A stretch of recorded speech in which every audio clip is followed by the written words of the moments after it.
Okay, my name is Nick Sanderson. I work for the Broads Authority, and the Broads Authority are the organisation that was set up by Act of Parliament to look after the Broads National Park.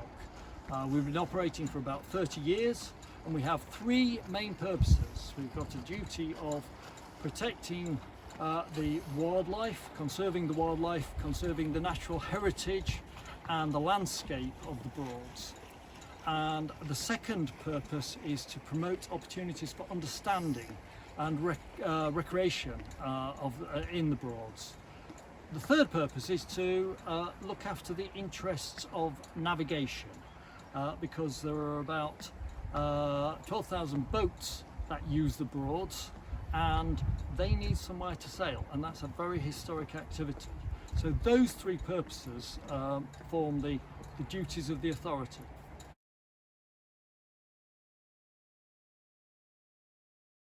So we work with lots of landowners, farmers in particular, because everything that's put onto land around the Broads and the rivers finds its way into the water of the rivers and the Broads. So if the farmer is putting any fertilisers on, then it can find its way into the water and cause pollution problems. So we work quite closely with landowners to try and alleviate that sort of problem. But also we work with them to give them advice about conservation stewardship schemes, higher level stewardship schemes and various other government-led initiatives to make sure that the Broads habitats are in good order.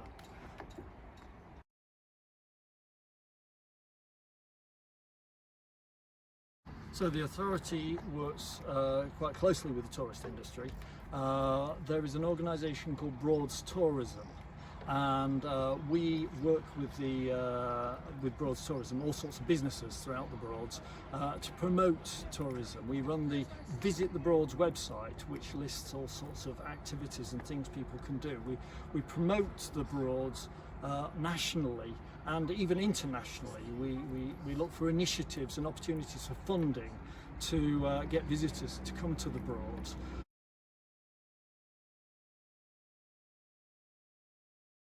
The authority is a relatively small organisation with quite a big job. We employ directly about 100 people in the winter months, and then that increases to about 150 in the summer, because we take on a lot of seasonal employees to work with visitors, and we employ seasonal rangers and various people to look after the boats on the water, the navigation quays, the yacht stations and things like that.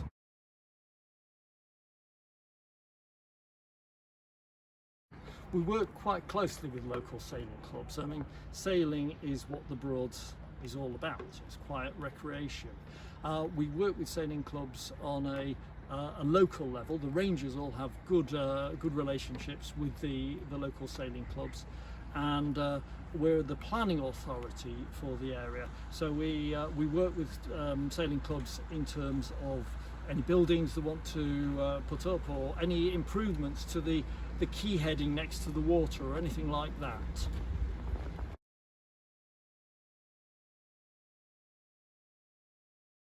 So stand-up paddleboarding is really an interesting development for the Broads. We've seen an increase in the number of stand-up paddleboards out on the water this year, and we see this as really good news.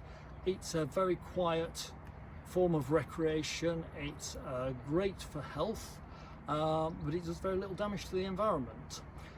So we're very keen that it expands. We're working with a company to promote a junior triathlon for paddleboarding, and this is a really good thing for the authority.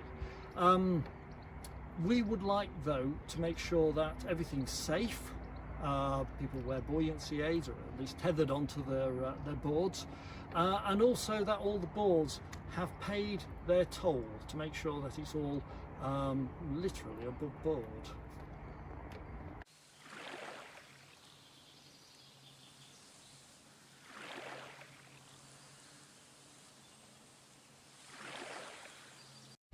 Hiya, so I'm Charlotte Halls, living here in Halstead, next door to Coltershall.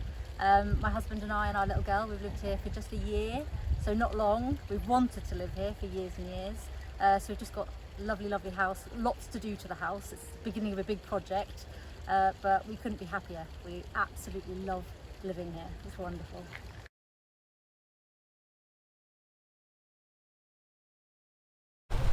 Hi, my name's James Halls. I'm a resident at Halstead. I live here with Charlotte, my wife, and our child Heather. My involvement with the Broads Authority has been through planning. So when we wanted to improve our home and build a conservatory on the front of it, I had to get involved with speaking to the Broads Authority because they had to approve the plans that we made, so it was in keeping with the local area.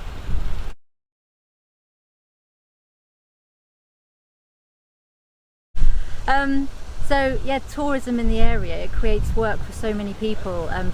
Personal experience, from the age of 15, 16, certainly 16, I got a job in a pub. My sister worked there as well, my mum worked there. I also had work on local boats, cleaning the boats, so tourism created a lot of work for me when I was younger. Tourism's really benefited me as a local to this area. I grew up around here, and my first jobs were all in tourism. So I worked in a local restaurant serving tourists that came to stay. I also worked at a couple of theme parks locally, which served really just tourists in the area.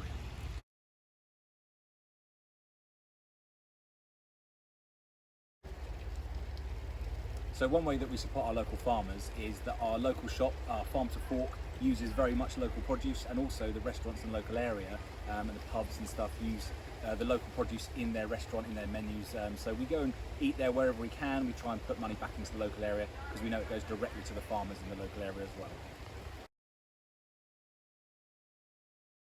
Paddleboarding is something I'd never tried before and I thought I'd be really useless at. But on one of our walks around the village we bumped into a couple who had moved here not long before us, and they've set up a paddleboarding company locally. So we thought, why not? Give it a go. My husband and I have been going fortnightly now for a few months and fell in love with it. The first couple of lessons I was useless, he was brilliant obviously, but yeah, we're going to keep doing that. It's really, really fun, and I can see the popularity of it has bloomed in the area. Lots of people are now giving it a go, of all ages, which is really nice to see.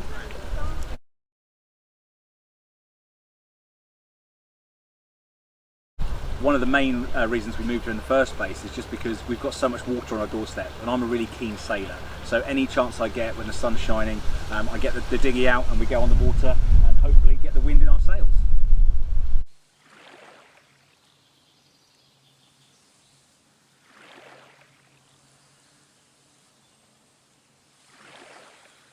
So I'm Hannah Dean and I live at Lound Farm Hickling, and we run a traditional family arable farm where we have wheat, peas, potatoes, barley, and we grow haylage and hay for the horse market. And alongside that we have some grazing where we have cattle and sheep on the farm, but then a big chunk of what we do now is tourism. So our old milking parlour and all our old cattle sheds were converted about 16 years ago now into bed and breakfast, weddings, functions and events on the farm. So in the middle of our working farmyard we have all our holiday accommodation, and also on the farm we have 3 holiday cottages.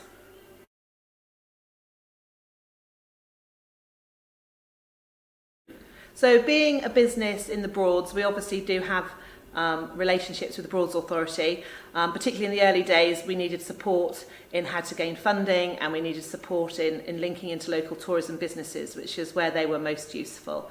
And in terms of gaining planning permission and details, they always like to see what we are doing here and seeing how we're impacting on the environment around us.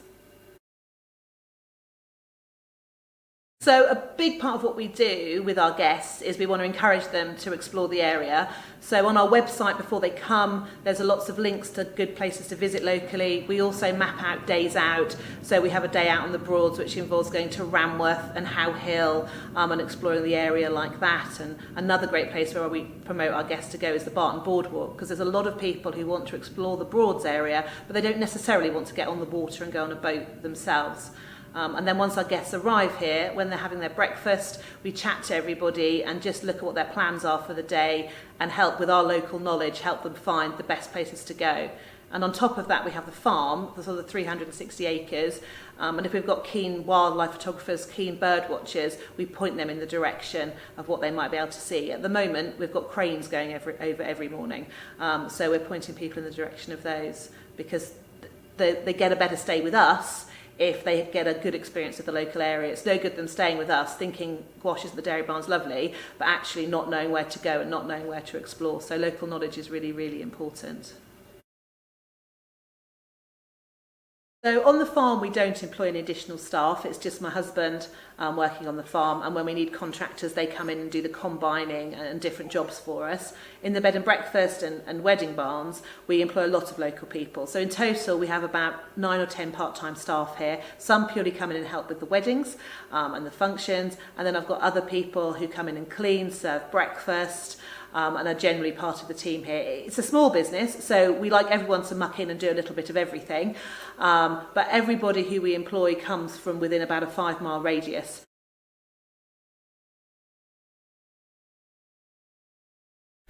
So the waterways of the Broads are really important to us. As a family, we don't spend much time on the water because my husband's always too busy farming. But as a child, he grew up on the Broads, and he knows the Broads and sailing like the back of his hand. Our guests, so many come purely so they can sail. We have a lot of guests who go to Hunter's Boatyard, which is a lovely traditional boatyard on the Broads at Ludham, and they stay with us and they spend their days sailing on the Broads. And more paddleboarding and kayaking is becoming incredibly popular with the younger generation. And there's quite a few local companies. There's the Canoe Man, there's Norfolk Outdoor Adventures down at Hickling Broad, and they offer paddleboarding and kayaking courses and like evening sunset paddles and things like that. And we have a lot of people who come and stay with us now specifically with the purpose of doing those activities.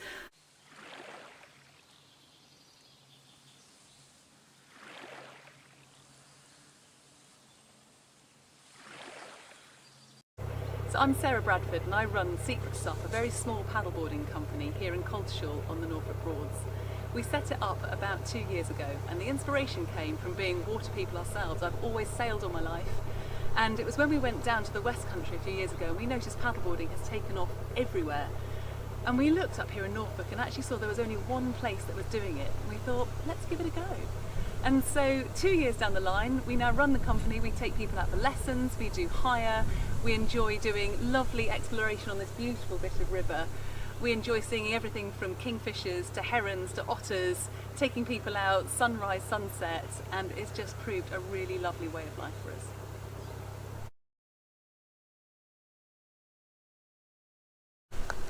So the Broads Authority have played a really big role in how we operate. Before we even set up, we had to seek their permission, and they had to come and check us out to make sure that we were very safe and within their own operating guidelines.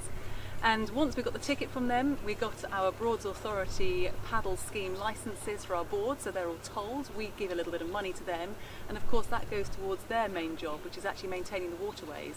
And so we often see the people up here pruning the riverbank, taking down trees, cutting the weed. They keep the waterways beautiful for everybody. And of course they also keep them safe from a boat traffic point of view, and you'll see quite a few rangers coming up and down here and just making sure that there's no silliness going on in the water and that it's a safe place for everybody to enjoy.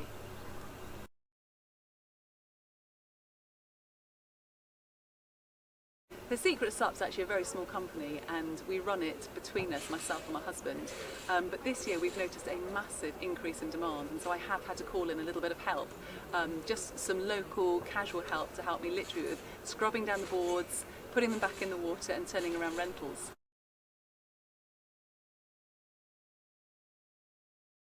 So when we started Secret Sup, we weren't quite sure who our clients were going to be. We know that the Norfolk Broads is a popular tourist destination, but at the same time, where we are here in Coltishall, there is nowhere that you can hire a boat or hire a canoe. So actually we wanted to target the local area as well to see if we can get them embracing the water and love it in the same way as we do.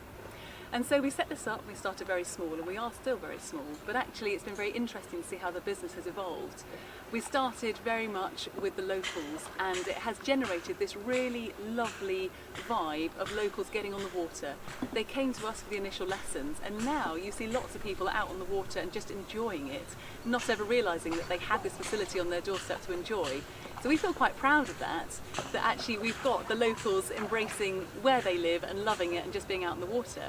But of course there's the tourism side of things as well, and particularly during these peak months of June, July and August, we do get quite a few tourists that come along, because of course they come to the Norfolk Broads and they want to have something to do, and the water is really the major draw, because there aren't very many footpaths that you can walk along, and there are no hills that you can go and stand on to go and see down onto the water. So actually the only way to enjoy the water is to be on it, whether you're in a boat, a paddleboard or a canoe.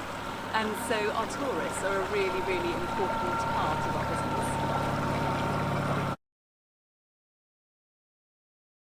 So in terms of working with local farmers, farming and paddleboarding doesn't really go hand in hand. However, there is a beautiful plot of land opposite us which is owned by a local landowner, and he's looking to set up a glamp site next year right on the river. So we're already looking at how we can expand this business to provide a lovely niche experience for everybody on this beautiful bit of river, and quite possibly looking at working with a farmer next year to make that all happen, because they're all diversifying. It's not all about crops and cattle anymore, it's about using their land to the best of their ability and to servicing the needs of the market.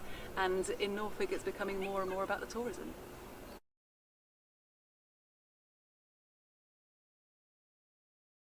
So at present we don't work with any sailing clubs, but I'm a sailor, my husband's a sailor, we've been sailing all of our lives, involved with all sorts of national, international competitions even.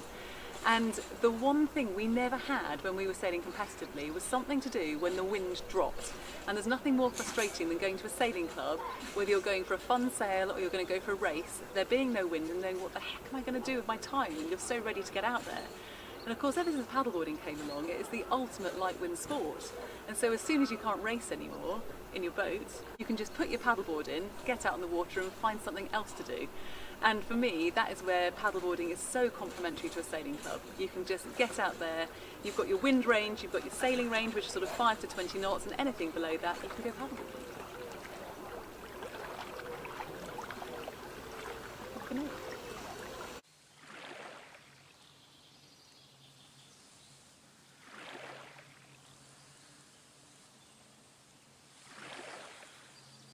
Hi, I'm Claire and I'm an instructor at Horning Sailing Club. Horning Sailing Club is a really busy, active club where we teach sailing to juniors and adults, and we're based on the River Bure in the central part of the Northern Broads. The Broads Authority is really important to the activities of the club. Obviously the Broads Authority maintain all the riverways and the navigational access on the rivers, and we sail on the river as well as on board at Horning Sailing Club. So that's really key. Activities that the Broads Authority will do include things like clearing the weeds on certain parts of the river at different times through the summer. They also maintain the river banks and the stay for people to moor up, which is also really important. Another really key activity which is important to our members is that obviously there's a speed limit on the Broads of 4 miles per hour for most part on the river, and the Broads Authority rangers are the ones who enforce that, and that's really important to keeping all of our club members safe on the river. So Horning Sailing Club usually has around 500 members every year. I've got a lot of family members, members who've been part of the club for a really long time. It's open to anybody to join. There's a membership fee that's payable every year, and families can join, children can come along and have lessons, which is available from the beginning of the summer in the end of May right through the summer holidays. So it's always really lovely to see new members joining.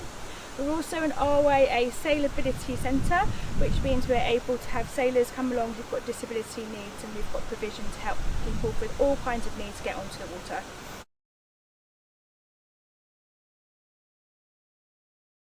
And the majority of our members are local people. People do come from further afield to sail at Horning, but a lot of our members are from local families and people who live close by to the club. So the club really benefits the local environment in terms of being a really good amenity for people, so that it's a really key way for people who live locally and who enjoy sailing to access and enjoy the Broads by becoming a member and getting on the water with us. In terms of the local economy, well, all of our members who own boats have then got requirements like boat repairs and maintenance and buying sails, so that drives and feeds into the local economy in terms of boat maintenance in the local boat yards as well.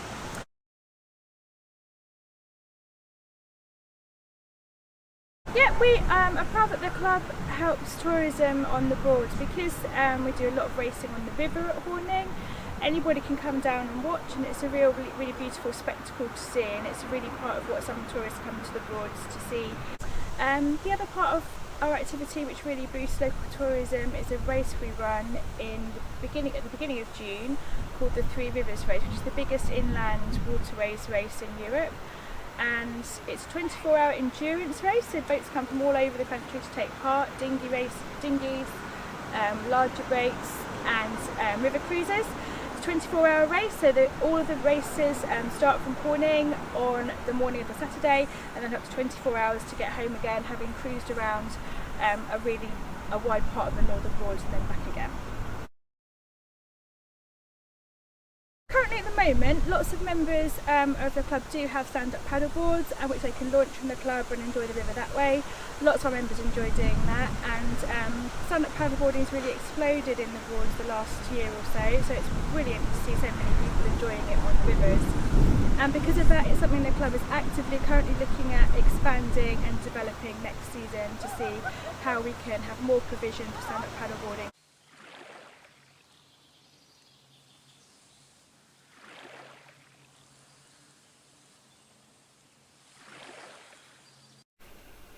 I'm Jen, I'm from Manchester in the northwest, and we've come down to the Norfolk Broads on holiday for the second time. We've brought our 1-year-old and our little dog. We came 2 years ago and really enjoyed it despite the weather not being brilliant, and this year we've come down and the weather's 32 degrees and glorious. We like the Broads because it's very flat, which is good for the pram and also for long walks with the dog.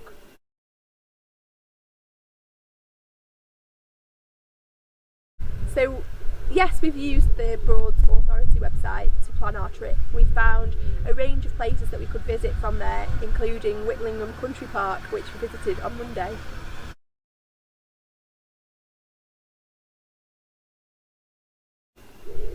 Yes, we have supported a few different farm diversification projects, such as where we're currently staying, which is or was a barn that's now been converted into 2 cottages.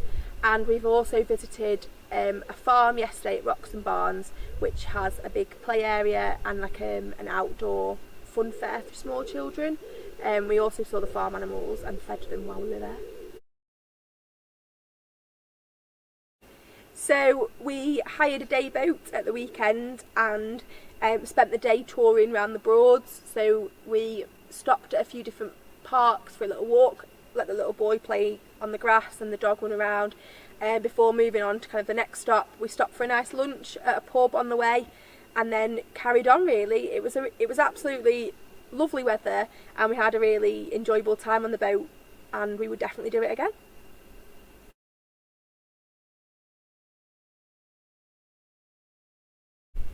So we haven't actually done any stand-up paddleboarding while we've been in Norfolk because it's not really an activity for a 1-year-old. However, when we visited Fairhaven Nature Garden yesterday, there was a stand-up paddleboarding class going on at the same time down the Broads, and we said that that's something we definitely like to do when we came back in a few years when our little boy's a bit bigger.